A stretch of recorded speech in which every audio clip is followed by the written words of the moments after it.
right, hey guys. Special guest, I got Todd Henson here from Two Beards and the Babe. He's also an instructor for the NRVTA. So if you want to go somewhere to learn how to become a certified tech or a certified inspector, you actually go to the NRVTA to get the class and the certificate. So it's actually great that I have somebody of this caliber to be able to walk through what my system can do and what you could possibly do with your system in the future. Basically, I have 8 200-watt panels and I've got 6 lithium-ion batteries. Now, in our previous video, we talked about the difference between lead acid, LiPo, and AGM. Yeah. So, in your opinion, if somebody is looking to put together a DIY solar system for their rig, what would be the best battery to go for?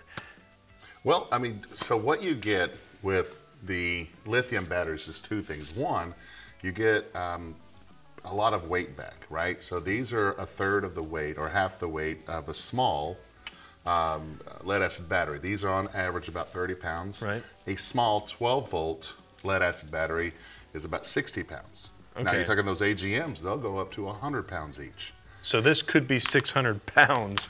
Literally, yeah, 600 pounds if you only had 6, 800 Yeah. pounds if you had 8, absolutely. Wow. Whereas with these at 30, you're looking at less than 240 pounds. And when it comes to solar power, in our previous video, Andrew was saying, you know, put as much as you can up there. Of course, it's going to be limited by the charge controller that you get. Right. But, you know, right now with my 8 at 200, that gives me a potential of 1,600 watts of solar. But because of the way the sun is right now, I'm getting about 700 on average, right? You know, because the sun's kind of at an angle. During summertime, where it's right over top of us, where it's baking us every day, I think I'm going to expect a lot more power. But right now, I'm getting about half the power. So, Todd, for the people at home looking at putting a system together, this is what I have. Right. Everybody in our RV industry, they have, you know, they look at somebody else's rig and go, well, that's what I need. Man, that's what I want. That's what I want. So what could I get away with? What am I looking at when it comes to capacitance versus how much energy I can bring in? Right. What do I really need to be concerned with? What do I got to focus on when it comes to putting the system together? A couple things is whenever we, either get solar panels, we know that these are, provided to us by watts, the power that it provides, right? These are in watts. Our batteries, when we look at our batteries, they give us capacitance, which is in amps. And so it's kind of hard for us to figure out, okay, we have watts and we have amps, right?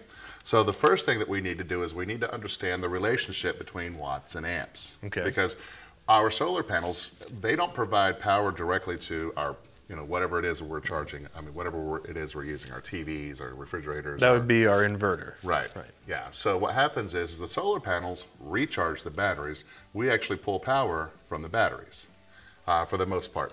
Now, some solar controllers do allow for both, but primarily these are here to charge your batteries. Your batteries are what provides the energy that we need, of course, to provide to run our products. Mm-hmm. And so when we look at our batteries, we know that these are in amp hours. So when we look at, say, a lithium-ion battery, on average, they're about 100 amp hour battery, right? 100 amp hours batteries. Well, how do we look at this relationship? We know that we have solar and that we have 100 amp hours. Well, that still doesn't tell us, what we have for our TV or something. Well, I guess like we got to figure out, what are we using it for, right? So that's going to be the first question. Am I going to run a residential fridge? Do I want to run my air conditioning? Am I just using it to charge my computer? Right. So that's really the first question when it comes to putting your DIY system together then, How much power do you need to live comfortably? Can you do it? How do we figure that out? Right. So when we're looking at power consumption, all of our products that we purchase, our TVs, our laptops, they will also tell us how much power that they're using. And power is also known as watts, right? So when we're talking about power, we'll equate that with watts. How many watts does it use? And so your standard, say, MacBook Pro runs roughly around 90 watts to charge. Not too much to it. A TV, your 40-inch TV, that's a LED TV, is probably around roughly around the same, around 90 watts. And so you can see that it doesn't take a whole lot you know, that we have so far. But let's say you want to run your air conditioner.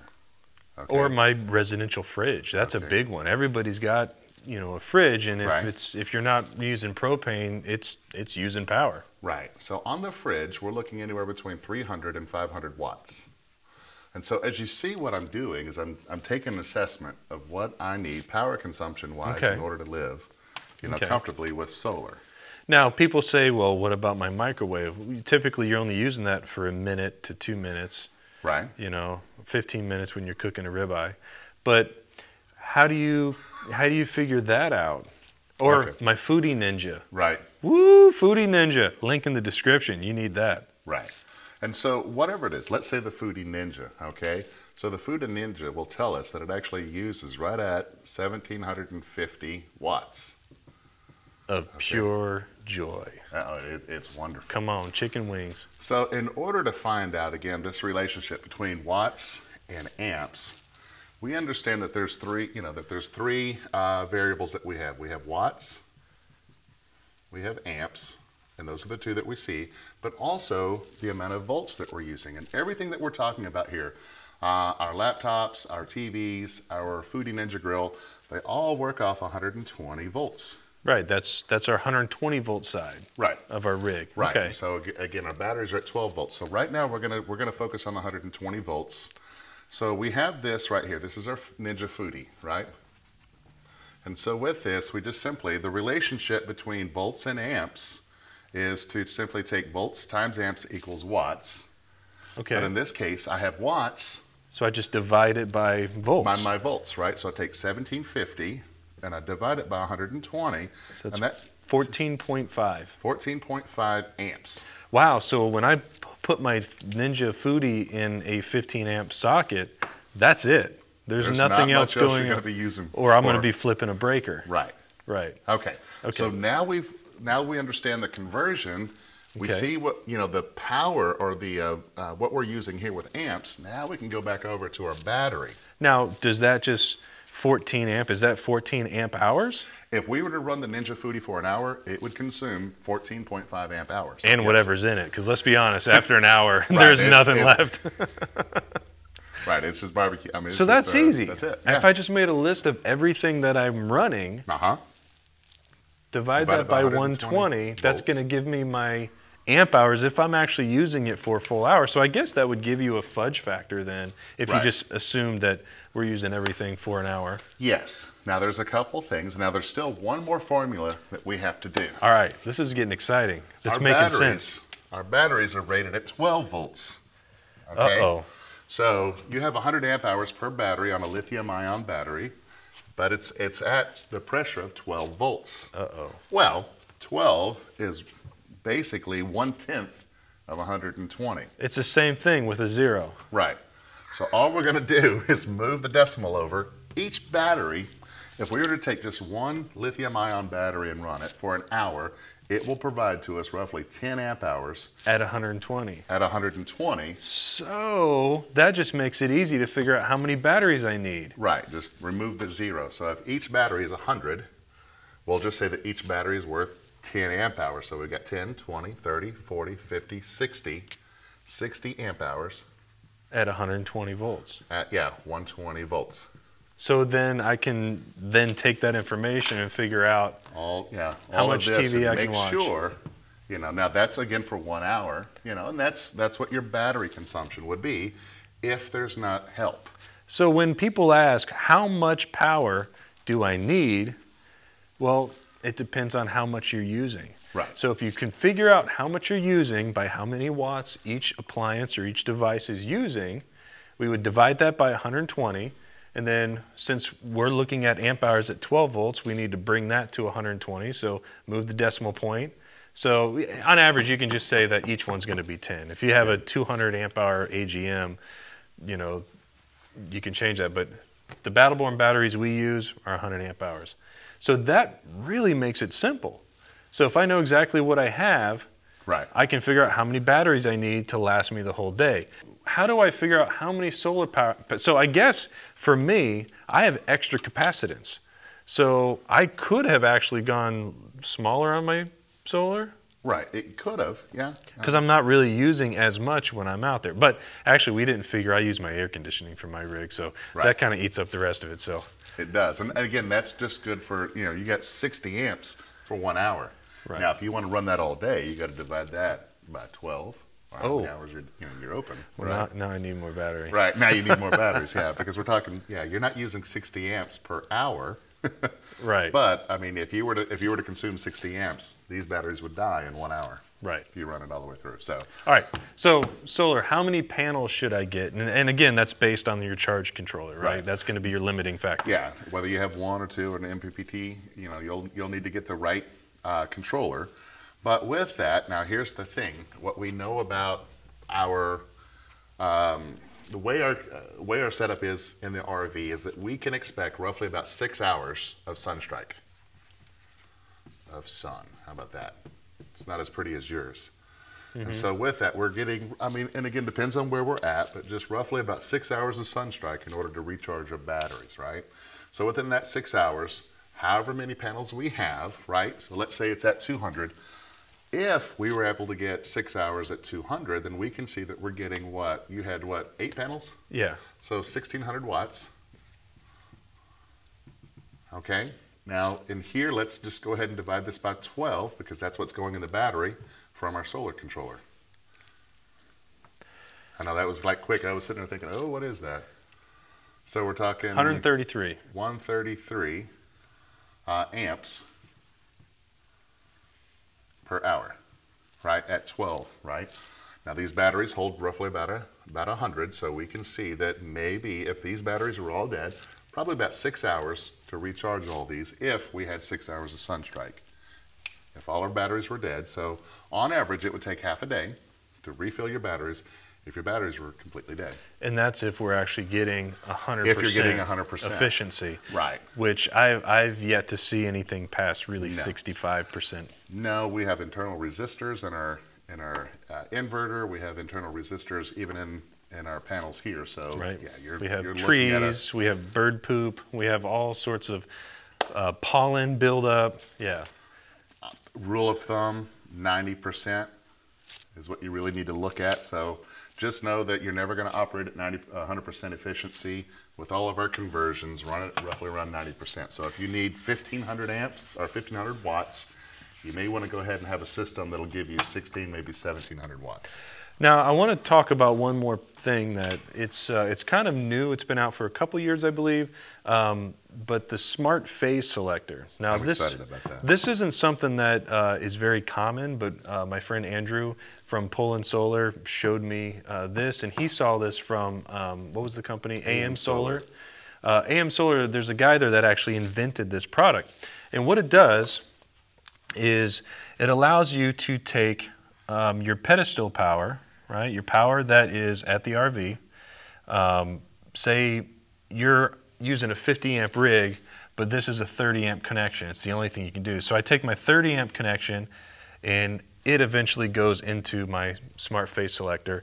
And then the backside of my inverter that's pulling from the batteries is going to the other leg of the smart phase selector. And then I've got one feed going to my panel that feeds the entire house. Now what happens is, and this isn't a paid advertisement, I think this is the coolest thing. Some inverters will do this, but not all of them. With the 30 amp, if I start using more than 30 amps worth of appliances, like I have both air conditioners running and my wife's like, I'm cooking you chicken wings with the Foodie Ninja. We don't want to stop that. We want to make sure, we want promoting good chicken wings. So what this does is it's going to say, okay, I'm drawing more than 30 amps. I need to pull from my inverter and make up that extra power, and it goes right into the house. So we can be at a RV park with the AC running. I can disconnect my power from the pedestal, and nothing changes. It keeps running because it's just being assisted from the inverter. Mm-hmm. One being limited. Let's say it's not 30 amp, but let's say you're mooch docking. Ooh, 15 good amps. point. This happens to us all the time because we usually don't stay in parks very often. And so say this is a 15 amp, right? How much can you run off of 15 amp? 1,800 watts. 1,800 watts. How much is an air conditioner pull? 2,400 watts. Did you get the math? Not 1,800 watts, your air conditioning pulls 2,400 watts. Now, we put a smart, what do we call them? Not smart start. We put a soft start kit on our air conditioner so it ramps up really slow. Matter of fact, if you look here, you can see a video that yours truly, Todd Henson, has put together showing how I keep saying that, showing how the soft start kit actually works. And it's super easy to install. And you've got, is there a link to pick one up on that video? There will be. There will be now. So anyways, 15 amp. This is the situation we use this the most in. We're only pulling 1,800 watts. So most times I'm looking, when I look at my color control module, it's saying it's assisting. You know, if we have both air conditioners running and we, you know, Mel's starting to cook something, which is great because most times when you're plugged into somebody's house, you can't have both of your air conditioners running and do anything else, let alone have one running and turn the microwave on. Usually you're popping their breaker. Right. And just to kind of look at this, if you had 1,800 watts from your 15 amp, and again, let's say we had good sun strike, we're pulling roughly 1,600 watts. Okay, without even using your batteries or keeping your batteries totally topped off, I mean, you're well over 30 amps here. You're at 3,400, or pretty close to 30 amps. You're at 3,400 watts. That'll get an air conditioner, and that'll get most of what you're running. Now, if you wanted a second air conditioner, it's going to pull off that battery. Yeah, and that's a good point. When we're out in the desert and we want to turn our air conditioner on, it's usually, it levels off around 1,600 watts, right? And if we're pulling in 800 or 900 watts from the sun, our batteries are really only doing 500-600 watts. So we can run our air conditioner for extended periods of time at 500 or 600 watts. That's almost as much as a refrigerator. So it's like running your refrigerator. And it's really doing the same thing. Yep, so exact same thing. All right, well, if you have any questions, feel free to comment below. Please subscribe, like, and hit the bell. And check out Two Beards and a Babe. A lot of great information. Check out the NRVTA too as well. So thanks a lot.